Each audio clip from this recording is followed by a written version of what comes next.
Bonjour à tous et bienvenue dans ce troisième numéro de votre émission Décryptage. Décryptage, c'est une review qui a pour but de faire l'analyse détaillée des dernières sorties et actualités musicales afin d'établir les standards d'évaluation de qualité. Pour ce numéro, on va s'intéresser à l'un des artistes du moment, à savoir le Général Itachi avec son titre Le Chukudunku. Difficile de faire une véritable présentation détaillée du Général Itachi, on n'a pas beaucoup d'informations parce que malgré les recherches, on n'a pas beaucoup d'infos sur sa biographie, sur ses origines, sur de où et de comment il a commencé, pourquoi, avec tous les différents détails qui sont censés accompagner l'artiste. C'est l'un des défauts des artistes de la nouvelle génération. On trouve difficilement la documentation nécessaire pour informer ne serait-ce que des médias locaux ou des médias internationaux. C'est très important, c'est un point négatif et c'est quelque chose à corriger d'entrée de jeu.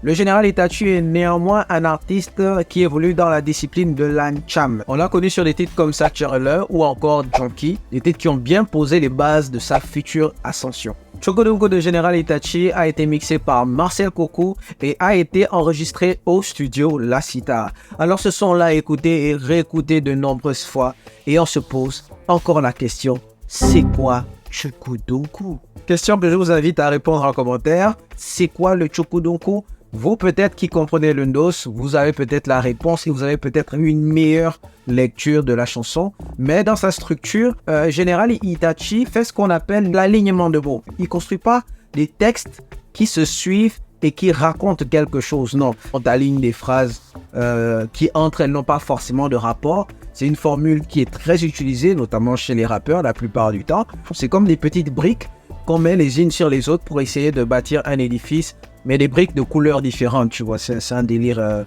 assez particulier, mais c'est une formule qui marche plus ou moins, et c'est la formule qu'adopte Général Itachi dans la majorité de ses sons. En ce qui concerne la structure, la force des chansons de Général Itachi, ce sont ses refrains. Les refrains de Général Itachi, ce sont des concepts, et ces concepts sont justement faits pour rester dans la tête. À la fin de la journée, vous avez un élément d'ancrage sur lequel vous pouvez vous appuyer pour écouter et réécouter la chanson. En dehors des refrains, il y a d'autres atouts que Général Itachi a dans ses chansons. Ce sont principalement les ambiances. Il met beaucoup de gimmicks d'ambiance dans ses chansons, justement pour ce même effet, pour que à la fin, même ceux qui ne comprennent pas le ndos aient des raisons de s'enjailler sur ses chansons.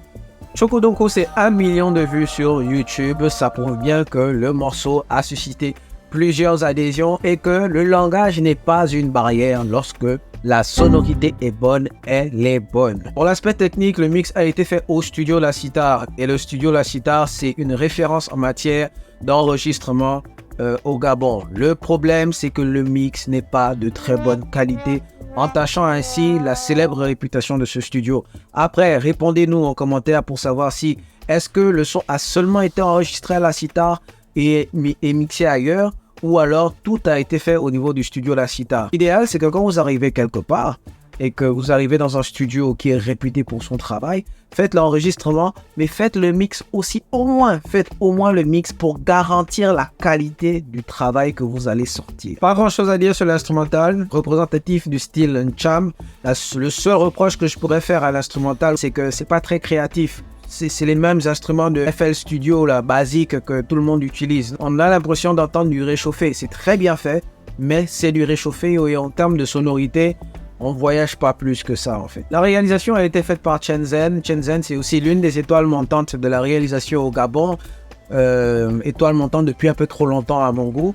Sur ce clip en particulier, on a l'impression qu'il y a un seuil que le réalisateur n'a pas réussi à dépasser. Et c'est l'un des problèmes que la majorité des réalisateurs au Gabon ont. À un moment, quand ils arrivent à un certain niveau de performance, ça stagne, il n'y a plus rien à offrir et après, c'est un peu dommage. Le titre Chukudunku est une réussite, mais le travail technique laisse un peu à désirer. C'est pourquoi nous donnons à ce projet la note de 12 sur 20. Laissez-nous vos notes en commentaire, faites-nous aussi votre analyse, participez à la review et on se retrouve au prochain numéro.